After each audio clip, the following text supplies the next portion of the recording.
back to Friday Reads, where we help you find your next read. I'm Jill. And I'm Julie, and as you know, if you've tuned into our Friday Reads videos, our summer reading theme is Camp Read Some More, Adventure Awaits. And Jill and I were talking, and we said one of the things that people do as they're sitting around the campfire is tell ghost stories. So today, our books have ghosts in them, have ghostly themes, or are ghost stories. So I'll turn it over to Jill for her first pick. So my first one is called The Removed by Brandon Hobson. This is an interesting story about, it's a Native American tale about ghosts. In the 15 years since their teenage son Ray Ray was killed in a police shooting, the Yakota family has been suspended in private grief. The mother, Maria, increasingly struggles to manage the onset of Alzheimer's in her husband, Ernest. Their adult daughter, Sonia, leads a life of solitude, punctuated only by spells of dizzying romantic obsession, and their son Edgar fled home long ago, turning to drugs to mute his feelings of alienation. With the family's annual bonfire approaching, an occasion marking both the Cherokee national holiday and Ray Ray's death, and a rare moment in which they openly talk about his memory, Maria attempts to call the family together from their physical and emotional distances once more. But as the bonfire draws near, each of them feels a strange blurring of the boundary between normal life and the spirit world. As reality and the spirit world blur, Hobson braids the Yakota's lost with the traumas of their heritage, ceding parts of the story to an ancestor named Sala. Sala recounts his own murder for his refusal to be removed from his homeland, while thousands of other indigenous people forcibly walk the Trail of Tears.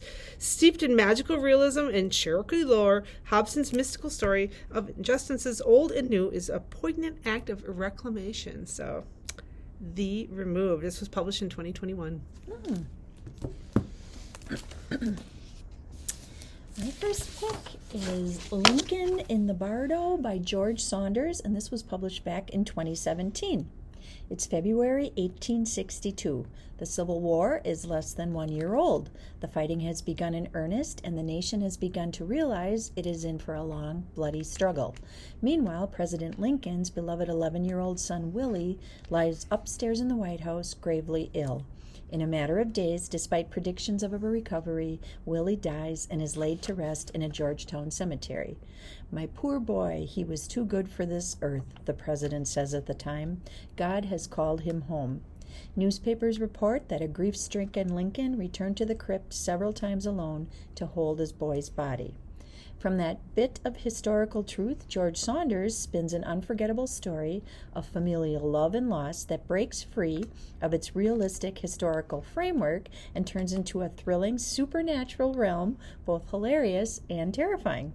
Willie Lincoln finds himself in a strange purgatory, where ghosts mingle, gripe, commiserate, quarrel, and enact bizarre acts of penance. Within this transitional state, called in the Tibetan tradition the Bardo, a monumental struggle erupts over young Willie's soul. So, this book was described as an astonishing feat of imagination and a bold step forward from one of the most important and influential writers of his generation. Formally daring, generous in spirit, deeply concerned with matters of the heart, it's a testament to fiction's ability to speak honestly and powerfully to the things that really matter to us. So check out Lincoln in the Bardo.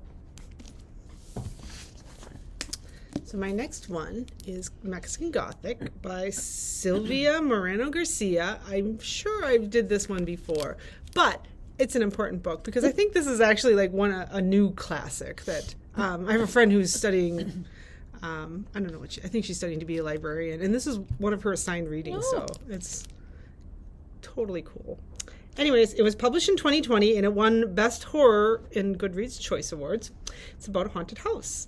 After receiving a frantic letter from her newlywed cousin begging for someone to save her from a mysterious doom, Naomi Taboada heads to High Place, a distant house in the Mexican countryside.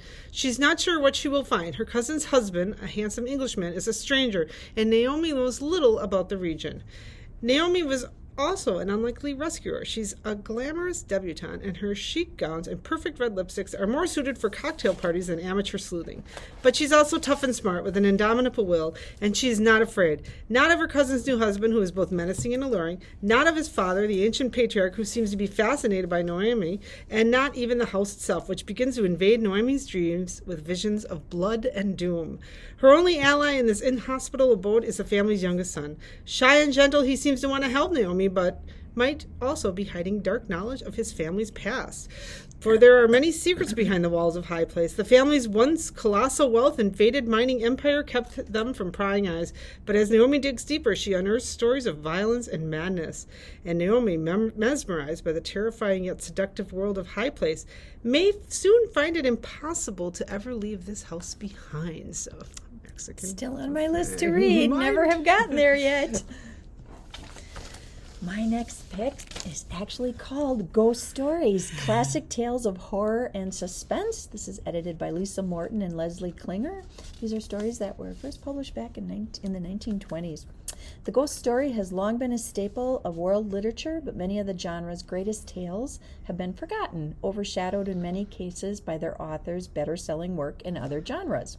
In this spine-tingling anthology, little-known stories from literary titans like Charles Dickens and Edith Wharton are collected alongside overlooked works from masters of horror fiction like M.R. James and Edgar Allan Poe.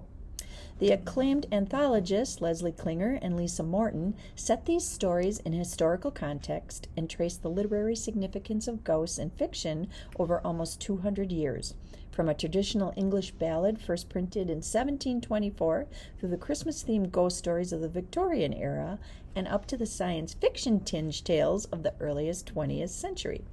So in bringing these masterful tales back from the dead, ghost stories will enlighten and frighten both longtime fans and new readers of the genre. So it sounded like kind of a fun book of stories. So classic tales of horror and suspense. I like the idea of Christmas ghost stories.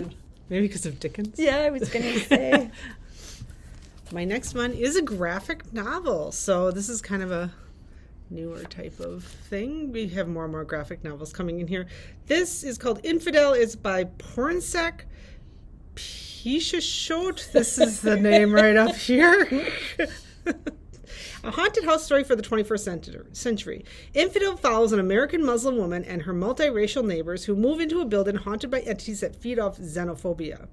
Best-selling editor Pornsak Pishashot, who also did Swamp Thing, Day Tripper, and The Unwritten, makes his comics writing debut alongside artist extraordinaire Aaron Campbell, who did The Shadow, James Bond, Felix Leiter, award-winning colorist and editor Joss Villaruba, who did Batman and Spider-Man, and letterer designer Jeff Powell. So this was published in 2018, and it's quick read. My third pick is Karen Robards, The Last Time I Saw Her, and this was published back in 2015. Dr. Charlie Stone must prove the innocence of a dangerously sexy condemned man or lose her one chance at true love. In this world, Dr. Charlie Stone skillfully probes the twisted minds of incarcerated serial killers to better understand what makes them tick and to help nab those who remain at large. But in the next world, Charlotte's ghostly lover, convicted killer Michael Garland, is facing death yet again. It seems the only way Charlie can snatch Michael from the jaws of oblivion is by proving his innocence, and this dead man's dead ringer may just be the key. A mysterious stranger has just turned up in Big Stone Gap, and Charlie is shocked to realize he could be Michael Garland's identical twin. But she suspects the resemblance is only skin deep, and that behind the handsome face may lurk the perverse mind of a killer. While using all her keen profiling gifts, Charlie risks her life to discover the shocking secret that will clear Michael's name.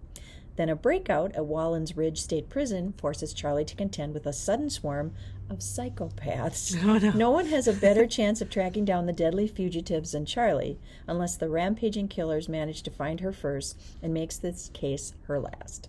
But Michael will move heaven and hell and even make a devil's bargain for the chance to save Charlie's life and feel her touch once more, if only for the final time. So this came up on the list when I was looking for ghostly stories. So she's the best-selling author of Her Last Whisper, so you might be familiar with Karen Robards' books. I feel like she's underrated, Karen Robards.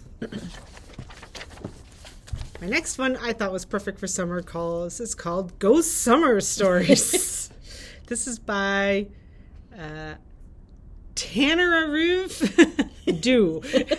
got some tough author Yeah, names today. I got some good ones today. Whether weaving family life and history into dark fiction or writing speculative Afrofuturism, American Book Award winner and Essence best-selling author Tananarive Dew's work is both riveting and enlightening.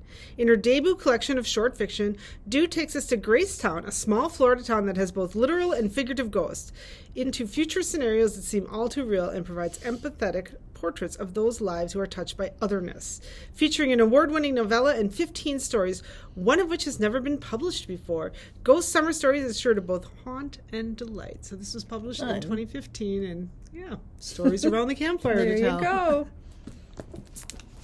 My next pick, very popular author. I may have even featured this book before when we did Hearst to Books, but this is Danielle Steele's, and of course she has a book about a ghost. So this is The Ghost. This was published back in 1997. Wow. A small chateau lies hidden in the New England woods. No one has lived there for 100 years, but it is as pristine and exquisite as if it had been built yesterday, and the incandescent spirit that fills and surrounds it keeps a timeless love alive and gives a shattered man the strength to begin again. Charles Waterston is sure his life is over at 42. His wife of 9 years has fallen in love with another man and brought an abrupt end to their once blissful life together in London. At the same time, his exhilarating career as an innovative international architect is thrown badly off track when his company orders him back to New York to administer the politicized and aesthetically stagnant head office. Without friends or family, unable to regain his footing and move forward, the dazed and emotionally dead architect takes a leave of absence and heads north to his native New England to nurse his wounds. Sarah Ferguson's life ended over 150 years before Charles Waterston's began. Forced into marriage to a vicious aristocrat in 18th century England, the fragile heiress found the strength to flee, leaving everything behind to brave alone the perilous crossing to post-revolutionary America. There, in the wilderness of western Massachusetts, amid soldiers, settlers, and natives living in uneasy truce, she carves out a peaceful place for herself, wanting nothing more. But her life truly begins when she meets Francois de Pellerin, the enigmatic intermediary between the army and the tribes. He's as dangerous as he is fascinating. Separated by centuries, united by a deathless courage and a magical place, two lives converge in an unforgettable tribute to life and new beginnings. So, The Ghost. So this next one, when I read the thing for it, I feel like I wanted to read it. The Third Hotel by Laura Vandenberg. Shortly after Claire arrives in Havana, Cuba, to attend the annual festival of New Latin American Cinema, she finds her husband Richard standing outside a museum. He's wearing a white linen suit she's never seen before, and he's supposed to be dead. Grief-stricken and baffled, Claire tells Richard, a horror film scholar, through the newly tourist-filled streets of Havana, clocking every move. Oh, she tails Richard. She doesn't talk. She follows him through Havana, clocking his every move. As the distinction between reality and fantasy blurs, Claire finds grounding in memories of her childhood in Florida and her marriage to Richard, revealing her role in his death and reappearance along the way. So you find out why he's in Cuba. So, interesting. Yeah. All right, my last pick is a reunion of ghosts. And this is by Judith Clare Mitchell. This was published back in 2015. It's the shared confessional of three sisters who have decided to kill themselves at the end of the 20th century, honoring the dark legacy that has haunted their extraordinary family for decades. But how do three sisters write a single suicide note? In the waning days of 1999, the Alter sisters, Lady, V, and Delph, finalize their plans to end their lives. The reasons are not theirs alone.